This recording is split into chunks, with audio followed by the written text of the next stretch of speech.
স্বাগত জানাচ্ছি খাতুনগঞ্জ থেকে মতিঝিলের সাথে আছে আমি শামীম জাহিদ। দেশের 18% প্রতিষ্ঠানে উচ্চ পদে আছে নারীরা। গত 3 বছরে এ হার বাড়লেও বিশ্বের অন্য দেশের তুলনায় তা খুবই কম। বেসরকারি প্রতিষ্ঠান সংস্থা বিআইজিডব্লিউর এক প্রতিবেদনে এসব তথ্য উঠে এসেছে। অর্থনৈতিক এবং সামাজিক পর্যায়ে নারীর অংশীদারিত্ব কম থাকায় এর কারণ বলছেন তারা। আজ আমরা আলোচনা করতে চাই নারীর নেতৃত্ব নিয়ে। এই নিয়ে কথা বলতে আমার সাথে স্টুডিওতে রয়েছেন বাংলাদেশের নারী উদ্যোক্তা সংগঠনের প্রতিষ্ঠাতা সভাপতি নাসরিন ফাতেমা আওয়াল এবং বিআইজিডব্লিউর ভিজিটিং ফেলো মাহিন সুলতান। তবে আলোচনা শুরু করার আগে দেখে নেব একটি প্রতিবেদন। দক্ষিণ এশিয়ার মানব উন্নয়ন সূচকে বাংলাদেশের অবস্থান পঞ্চম। শিক্ষায় অংশগ্রহণ বাড়লেও কর্মসংস্থানে পিছিয়ে নারীরা। বিভিন্ন ক্ষেত্রে নারীর অংশগ্রহণ বাড়লেও মূল্যায়ন হয় না তাদের বেশিরভাগ অবদান। তাই জেন্ডার বাজেট সহ প্রান্তিক মানব উন্নয়নে গুরুত্ব দেওয়ার পরামর্শ বিশ্লেষকদের। নারীদের শিক্ষার অগ্রগতি হচ্ছে, কিন্তু সেই শিক্ষাকে কাজে লাগিয়ে যে শ্রমবাজারে যে অংশগ্রহণ, সে অংশগ্রহণ কিন্তু আমরা দেখছি না। কিন্তু এটার সাথে এটাও উঠে এসেছে যে নারীদের যে অর্থনীতিতে অংশগ্রহণ, এটাকে যে আমরা পরিমাপ করব, এই পরিমাপের জায়গাটাতে কিন্তু অনেক দুর্বলতা রয়ে গেছে। নারী মৃত্যু ও বাল্যবিবাহে সবচেয়ে পিছিয়ে দক্ষিণ এশিয়া। 46% নারী শিকার হচ্ছেন বাল্যবিয়ের। বিশ্লেষকরা বলছেন শিক্ষা, স্বাস্থ্য ও মানব উন্নয়ন গবেষণায় বরাদ্দ খুবই কম। নিয়মিত বেতনের চাকুরি সেটা নয়, তারা সাময়িক মজুর হিসেবে কাজ করছে, অথবা গৃহের ভিতরে তারা আনপেইড ফ্যামিলি ওয়ার্ক যেটাকে বলি, অর্থাৎ গৃহের ভিতরে যে এন্টারপ্রাইজ তাতে কাজ করছে। টেকসই উন্নয়ন লক্ষ্যমাত্রা অর্জনে দারিদ্র্য ও বৈষম্য দূর করতে এর কারণ অনুসন্ধান ও ব্যবস্থা নেয়ার কথা বলেন আলোচকরা। Abdullah Mamun, Independent News, Dhaka.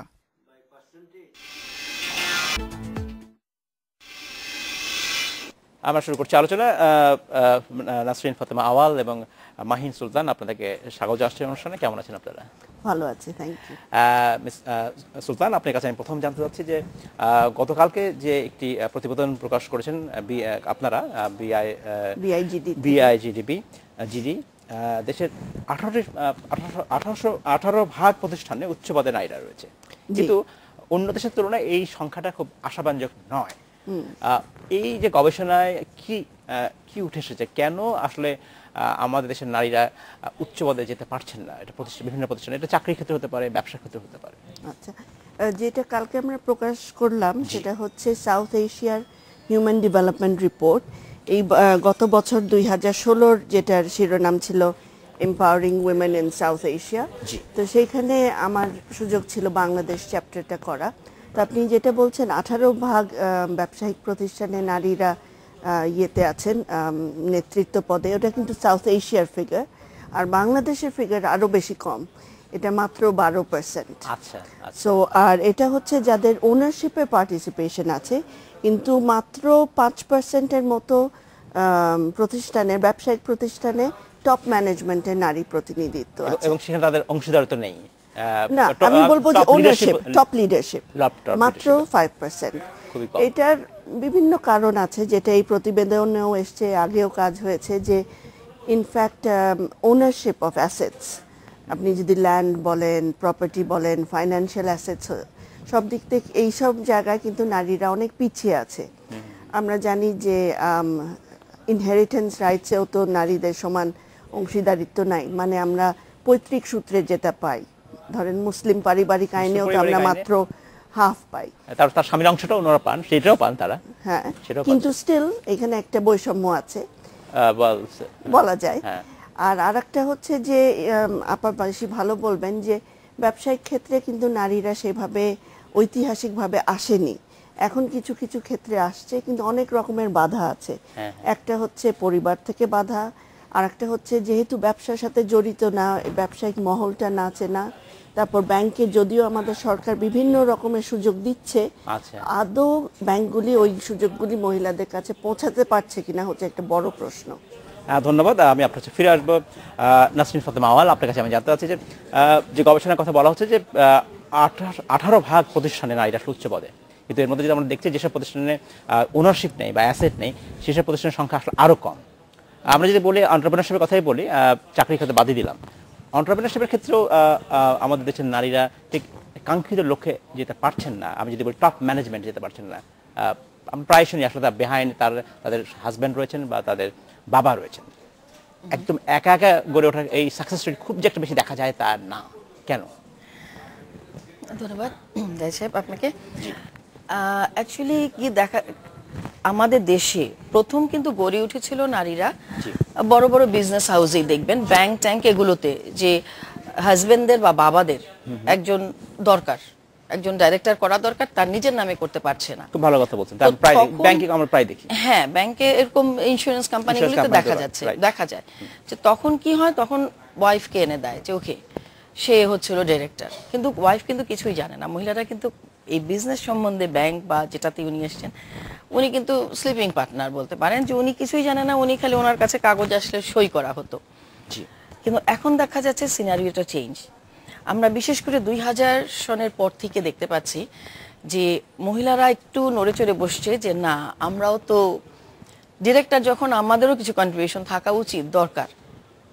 যখন women entrepreneur association of Bangladesh শুরু হলো, বাংলাদেশে প্রথম ট্রেড নারী অর্গানাইজেশন নারীদের, তো তারপর থেকে দেখা যাচ্ছে যে অনেক মহিলাই যারা বড় বড় বিজনেস হাউসে আছেন, তারাও চাচ্ছেন যে এখন নিজেরা কিছু বক্তব্য রাখতে, এবং ওনারাও জানতে চাচ্ছে যে এখানে এই বিজনেসটারে কি হচ্ছে, যে আমি যে আছি আমারও কিছু দায়িত্ব আছে করার। তো সেভাবে কিন্তু ওনারা এগিয়ে আসছেন। আবার আরেকটা জিনিস দেখা যাচ্ছে যে গ্রামে কিংবা সাব ডিভিশনে কিন্তু অনেক মহিলা উদ্যোক্তা নিজেরা কাজ করছেন, ওইটা ওনার স্বামীর সাহায্য না, বাবার সাহায্য না, নিজেরা কাজ করছেন, কিন্তু সেই কাজটা কি হচ্ছে, স্বামীর নামে হচ্ছে। ওনারা উদ্যোক্তা, ওনারা বানাচ্ছেন, কিন্তু স্বামী বা মেল মেম্বার যেয়ে আপনার বিক্রি করছে বাজারে। তো তার মানে কি, এটা ওই উনি এটার মালিক, আর উনি পয়সাটা উনি নিচ্ছেন, মহিলাকে একটা ছোট একটা অংশ হয়তো দেওয়া হচ্ছে ঘরের সংসার চালাবার জন্য। তো সেই জন্য কিন্তু আমরা দেখতে পাচ্ছি না, বা আপনি যেটা বলছেন যে এই সেক্টরের মহিলারা উঠে আসতে পারছে না। কেন পারছে না? তাদের অনেক আছে, স্কিল, তারা কিন্তু উঠে আসতে পারছে না, কারণ তাদের স্কিল হলো কিছু ট্রেনিং আরো দরকার আছে। ধন্যবাদ। আমি আপনার ফিরে আসবো। মাহিন সুলতান, আপনার কাছে আমি জানতে চাচ্ছি, আসলে নারীর অংশগ্রহণই বড় কথা নয়, ক্ষমতায়ন, সিদ্ধান্ত নেবার ক্ষমতার হচ্ছে বড় কথা। এইটা আসলে কেমন করে আমরা দেখতে পাবো? আমরা প্রায় রাসমিনা মিন্টু বলছিলেন যে ওয়াইফ হতে কাজ করছেন, কিন্তু পয়সাটা নিচ্ছে আসলে স্বামী। এই ক্ষমতায়ন, সত্যিকার অর্থে সিদ্ধান্ত নেবার যে ক্ষমতা, ডিসিশন মেকিং এর ক্ষমতা, এটা কিভাবে নিশ্চিত করা যেতে পারে? এটা কিন্তু একটা প্রক্রিয়া। এটা আস্তে আস্তে কাজের মধ্যে আমরা যেটা দেখছি, যে কাজের মধ্যে কাজ করতে করতে কিন্তু যখন শিখছে যে আসলে উৎপাদনের টেকনিকগুলি কি, টেকনোলজি কি করে ব্যবহার করা যায়, এটার ফাইন্যান্সিং কি করে হয়, আমি প্রোডাকশন, প্যাকেজিং, এগুলি আস্তে আস্তে স্টেপসগুলি যখন শেখে, আয়ত্তে আসে, তখন আস্তে আস্তে বোঝে যে আসলে মার্কেটিংয়ের এই লিঙ্ক, আমিও ফোনে যোগাযোগ করতে পারি, আমিও বাসের মাধ্যমে, কুরিয়ারের মাধ্যমে পাঠিয়ে দিতে পারি। আর আসলে অনেকগুলি ট্রেনিং প্রোগ্রামও হচ্ছে। আর অনেক ক্ষেত্রে কিন্তু স্বামীরাও চায় যে ওয়াইফের অংশগ্রহণ। গ্রামের লেভেলে আমি মাত্র যশোরের এলাকায় গিয়েছিলাম, যেখানে ফুলের চাষ হচ্ছে। ওইখানে যেমন নারীরাও উদ্যোক্তাও হচ্ছেন, কিন্তু অনেক সময় এটা একটা পারিবারিক বিজনেসও বলা যায়। হাজব্যান্ড ওয়াইফ মিলে ফুলের চাষটা করছে, একজন কিছু মার্কেটিং, কেউ ঢাকায় পাঠাচ্ছে, কেউ স্থানীয়ভাবে করছে। সো এটা একটা জয়েন্ট এন্টারপ্রাইজও দেখা যায়। কিন্তু আপা যেটা বলছিলেন, সামটাইমস ওই ওনারশিপের ব্যাপারে, আর যখন ব্যাংক লোন নেওয়ার ব্যাপারে, আর যখন এটা বড় আকারে যাবে, তখন আসলে মহিলার কন্ট্রোলটা কতটা থাকবে, তখন বিভিন্ন ইস্যুজ আবার চলে আসে। মহিলাদের নিজস্ব ব্যারিয়ার, মেন্টাল ব্যারিয়ার কি কখনো কাজ করে, এটা যে না আমি তো মহিলা, আমি এই কাজটা করতে পারবো না, এইটাকে কখনো কাজ করে? আমার মনে হয় এটা অনেকটা ভাঙছে। একটা হচ্ছে যে উদাহরণগুলি আমরা দেখতে পারি, ন্যাশনাল লেভেলেও আছে, লোকাল লেভেলেও আছে। ওইখানে আমি একজনকে, মহিলাকে পেলাম, ফুল বৌদি সবাই তাকে ডাকে, 7টা উপজেলায় উনি পিক আপ নিয়ে ঘুরে বেড়ান। সো ওনাকে দেখলে অন্যরা সাহস পায়। ন্যাশনাল লেভেলে আপার মতো আরো মহিলা উদ্যোক্তা আছেন। সো ওই মেন্টাল যে পারবো না, সেটা ভেঙে যাচ্ছে। কিন্তু অনেক সময় আমরা জানি না কংক্রিট স্টেপসগুলি কি, আমি অমুক কোথায় যাব, কার কাছে যাব, কার থেকে শিখব। কিন্তু এখানে ওই অ্যাসোসিয়েশনগুলি হওয়াতে এখন ওইখানেও কিছু অ্যাডভাইস পাওয়া যাচ্ছে। বিভিন্ন টিভি প্রোগ্রামেও মানুষ উৎসাহ পায়। আমার মনে হয় এটা বদলাচ্ছে। অ্যাবসলিউটলি। অ্যাসোসিয়েশনের পক্ষ থেকে বা সংগঠনের পক্ষ থেকে কি ধরনের সাহায্য আপনারা করেন এই নারীর ক্ষমতায়নের ব্যাপারে? শুধুমাত্র যে তারা এন্টারপ্রেনার হবেন তা না, এরপরে ধাপটা আসলে ক্ষমতায়ন, সেইখানে কিছু করেন কিনা? আমি একটু বলি আপনাকে যে অ্যাকচুয়ালি আমরা যখন নাকি মিটিংগুলো করি, হ্যাঁ, একটা আমি দেখতে পেয়েছি যে যখন আমাদের নারীদের আমাদের মেম্বারদের নিয়ে মিটিং হচ্ছে, শুরুতে 2000 সনে বা শুরুর দিকে দেখা যায় যে মহিলারা যে আসে, সব ধরনের মহিলাই আসে সব থেকেই।